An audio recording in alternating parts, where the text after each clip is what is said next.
Sehingga dari strategi pengembangan ekonomi yang ke depan, apalagi ada dengan adanya isu perubahan iklim ini, kita sudah harus saatnya memulai melakukan penanaman kembali tanaman-tanaman ini.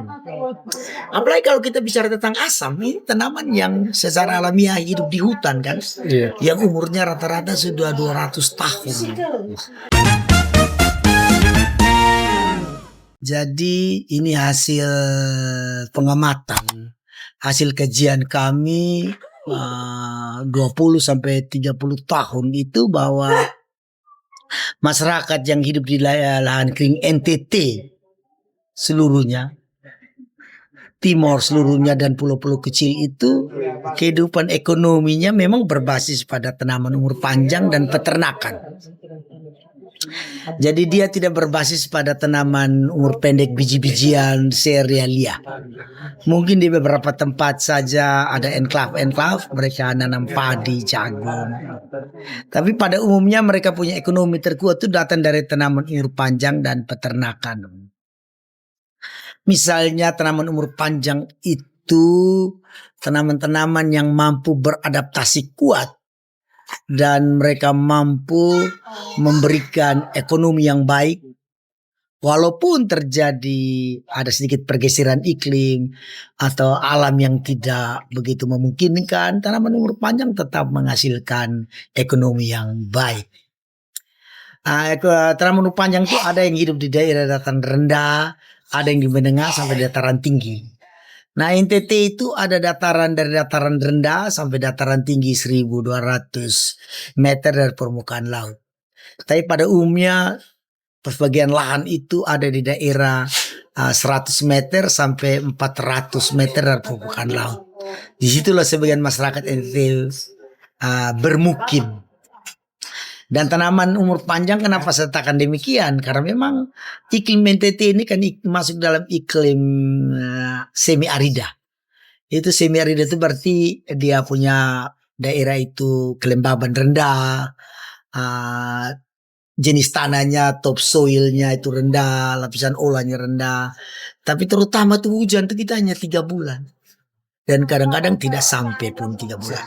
Nah, dengan tipikal seperti ini, apalagi ditambah dengan adanya isu perubahan iklim yang kuat, sehingga membuat bencana di mana-mana.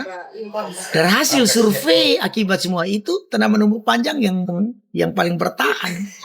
Misalnya asam, tanaman asam Jawa, atau Tamarindus indica, kemiri, kelapa, mente. Kalau di daerah ketinggian tertentu itu ada kopi, kakao. Ini tanaman-tanaman ini yang memberikan dampak luar biasa kepada ekonomi petani, baik ada di Pulau Timor, Pulau Flores, dan Pulau Sumba. Sehingga akhirnya ini menjadi pangsa pasar yang baik. Ya, kalau kita lihat beberapa gudang di dataran NTT, terutama di timur itu, gudang-gudang itu menerima tanaman-tanaman umur panjang itu asam, non limited, tidak terbatas. You bawa berapa ton saja diambil. Kopra, kemiri, ini tanaman-tanaman yang sangat spesifik dan terutama dia tahan terhadap kekeringan. Sehingga dari strategi pengembangan ekonomi yang ke depan, apalagi ada dengan adanya isu perubahan iklim ini, kita sudah harus saatnya memulai melakukan penanaman kembali tanaman-tanaman ini. Apalagi kalau kita bicara tentang asam, ini tanaman yang secara alamiah hidup di hutan kan, yang umurnya rata-rata sudah 200 tahun. Sehingga ada beberapa hasil survei itu beberapa tanaman itu mulai jatuh, mulai rusak, mulai mati, produksi tidak betul. Nah, kita sudah saatnya mulai melakukan reboisasi kembali, rejuvenasi kembali, menanam kembali. Dan dari hasil survei kita menempatkan tanaman asam khusus di timur itu asam menjadi prioritas.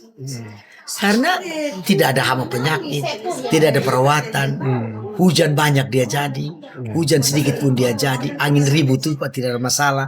Dia mampu smart terhadap iklim atau terhadap perubahan iklim itu dia sangat pintar, dia mampu beradaptasi. Sehingga tanaman ini coba-coba diangkat oleh Gemit, oleh Gamki, oleh beberapa ahli yang berbasis pada Gemit. Kita mengangkatnya menjadi tanaman prioritas. Itu pun kita ketanam dengan sebuah pemodelan yang lain kan. Pemodelan yang dilakukan itu kita menanam dengan pola yang berbeda dengan tempat lain. Itu kita menggali lubang yang ukurannya boleh 30 kali 30 cm, 50 malah 1 kali 1. Karena kita harapkan dalam penanaman itu bukan saja menanam asam dan menanam tanaman umur panjang kelapa, kemiri, mente, tapi sekalian menanam air di musim hujan. Iya, betul. Atau water painting. Jadi kalau kita tanam tanaman umur panjang, kita untung dua. Iya. Kita menanam tanaman itu sendiri, tapi lubang yang kita galing itu sekalian untuk menangkap air hujan selama periodik hujan, sehingga menjadi air tanah, menjaga kelembaban tanah.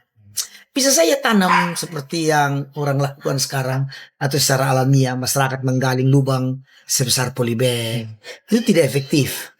Kadang-kadang tanaman itu tidak mampu beradaptasi dengan lubang itu, akhirnya sudah mati. Jadi lubang-lubang tersebut memang sudah didesain sedemikian rupa, sudah ada risetnya, sehingga tadi Bapak tekankan soal bukan hanya tanam pohon tapi ini tanam air juga. Ya, sekalian menanam air. Untuk apalagi namanya jangka waktu yang panjang. Jangka waktu yang panjang. Jadi seandainya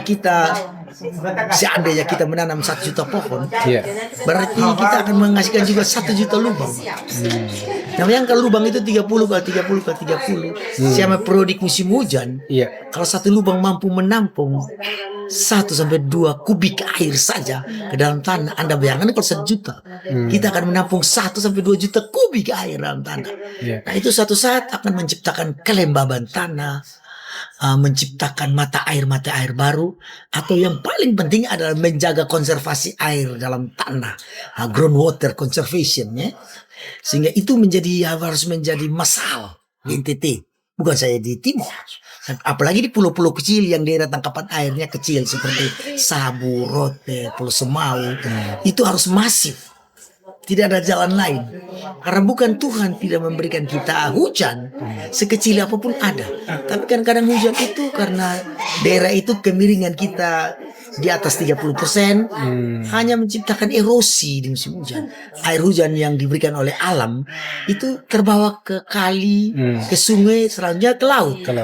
Nah, kita harus menciptakan sebuah model baru, yaitu menanam tanaman umur panjang, tanaman peternakan, sekalian untuk menghasilkan tanaman umur panjang dan pakan ternak untuk peternakan. Sekalian kita menahan air lama di bumi, jangan membiarkan air itu ke sungai dan mengalir ke laut. Sehingga konsep ini sebuah pemikiran jangka panjang untuk daerah lahan kering NTT, bukan saja di timur tapi juga di Sumba, di Flores. Karena selalu isu terhadap kekeringan setiap tahun saja muncul. Padahal neraca air mengatakan bahwa hujan kami tidak kurang. Ada daerah yang hujan hanya 100 mm. Kita masih di atas 100 mm, berarti masih hebat. Tetapi kalau kita lihat selama musim periodik hujan itu banjir di mana-mana. Kota Kupang banjir, Kabupaten Kupang banjir, sungai-sungai pada banjir. Nah, air itu apakah bisa kita tahan di darat? Bisa. Salah satu menciptakan lubang-lubang tangkap tanam air di daerah-daerah aliran air. Di rumah-rumah penduduk, gereja, tempat-tempat umum, pinggir-pinggir jalan, di hutan-hutan hujan tropis, di gunung-gunung yang kosong. Kita membuat lubang-lubang di sana. Sehingga paling kurang ada kontribusi hujan ke dalam bumi itu ribuan sampai ratusan liter per satu musim hujan. Dan satu saat kalau kita ini menjadi serius, kita juga panen tanaman umur panjang, kita panen air dan menjadi hutan agroforestry. Akhirnya satu saat mungkin NTT ini tidak tandus lagi, di mana-mana ada tanaman, tapi polanya harus pola lubang, tidak bisa tidak. Ya, seperti yang sudah Bapak tunjukkan tadi, saya cukup rekam lengkap Pak. Jadi ya semoga itu bisa jadi masukan juga untuk pemerintahan sehingga kebijakan-kebijakan selanjutnya bisa dilihat. Inilah hal-hal yang terjadi di lapangan ini, karena ini juga berdasarkan riset. Bapak juga seorang dosen yang mengajarkan ini bertahun-tahun. So, terima kasih banyak Pak untuk waktunya bisa diwawancarai singkat di kanal Politik Gagasan.